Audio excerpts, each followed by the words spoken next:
Foro de Empleo y Emprendimiento de la Facultad de Economía de la Universidad de Valencia también hay espacio para las empresas emprendedoras, como es el caso de Gastronomic Spain, para conocer el funcionamiento, los objetivos y la historia de esta empresa y de algunos de sus productos muy dirigidos a los estudiantes. Tenemos con nosotros a su fundador, Antonio Virto. Antonio, bienvenido, gracias por estar aquí. Hola, muchas gracias, buenos días. Preséntanos la empresa, ¿qué es Gastronomic Spain? ¿Cuándo empieza? ¿Por qué surge la idea y la ponéis en práctica? Bueno, pues Gastronomic Spain es una tienda online y ofrecemos productos españoles a los españoles que viven en Europa y a los aficionados a la gastronomía española europeos.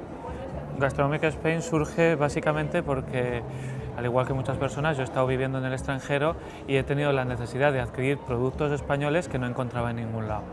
A través de Gastronomic Spain, de una forma muy fácil, puedes adquirir esos productos desde la tienda online y en un plazo muy breve los recibes en tu domicilio. Venís a presentar aquí al Foro de Empleo y Emprendimiento un producto muy específico para estudiantes, ¿no? Es el Pack Erasmus. ¿En qué consiste este pack?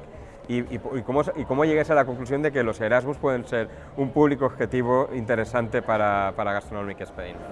A ver, yo creo que los Erasmus, como otras muchas personas que están viviendo en el extranjero, les gusta mucho la gastronomía que siempre han estado tomando, y desde la Universidad de Valencia están saliendo continuamente miles de Erasmus a otros países de Europa durante 6 o 9 meses y que necesitan los productos.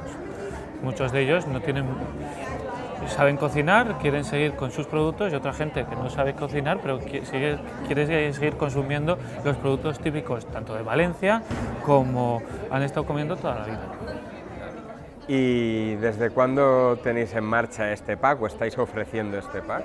Este pack está desde un par de meses, son diferentes packs, por así decirlo, los Erasmus, adaptado a las necesidades de cada uno, dependiendo del número de ingredientes, y la verdad es que está funcionando muy bien.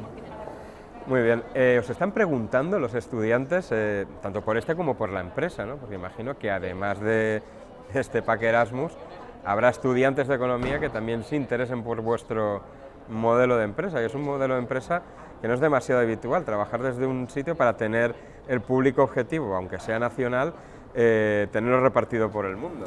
A ver, no es habitual, pero sí que es la tendencia de los modelos de negocio que se están creando ahora mismo. Intentar llegar al mayor número de gente posible solo es posible si tienes una buena cobertura online y una buena plataforma que te permita dirigirte a esas personas. La verdad que los alumnos y estudiantes de la Universidad de Valencia sí que se están interesando, porque muchos de ellos o han estado de Erasmus o van a estar en los próximos años, o también tienen amigos que actualmente sí que están de Erasmus, y una de las preguntas más habituales: si vienes a verme, tráeme. Y eso es una realidad, tráeme jamón, tráeme aceite, tráeme cocido, tráeme esos productos que sin ellos literalmente no somos capaces de vivir. Muy bien, pues Antonio Virto, fundador de Gastronomic Spain, muchos éxitos, que continúe la empresa tan bien como está funcionando hasta ahora, y esperamos veros en próximas ediciones del foro también para que nos contéis este y otras muchas más ideas que tengáis. Venga, pues muchísimas Muchas gracias.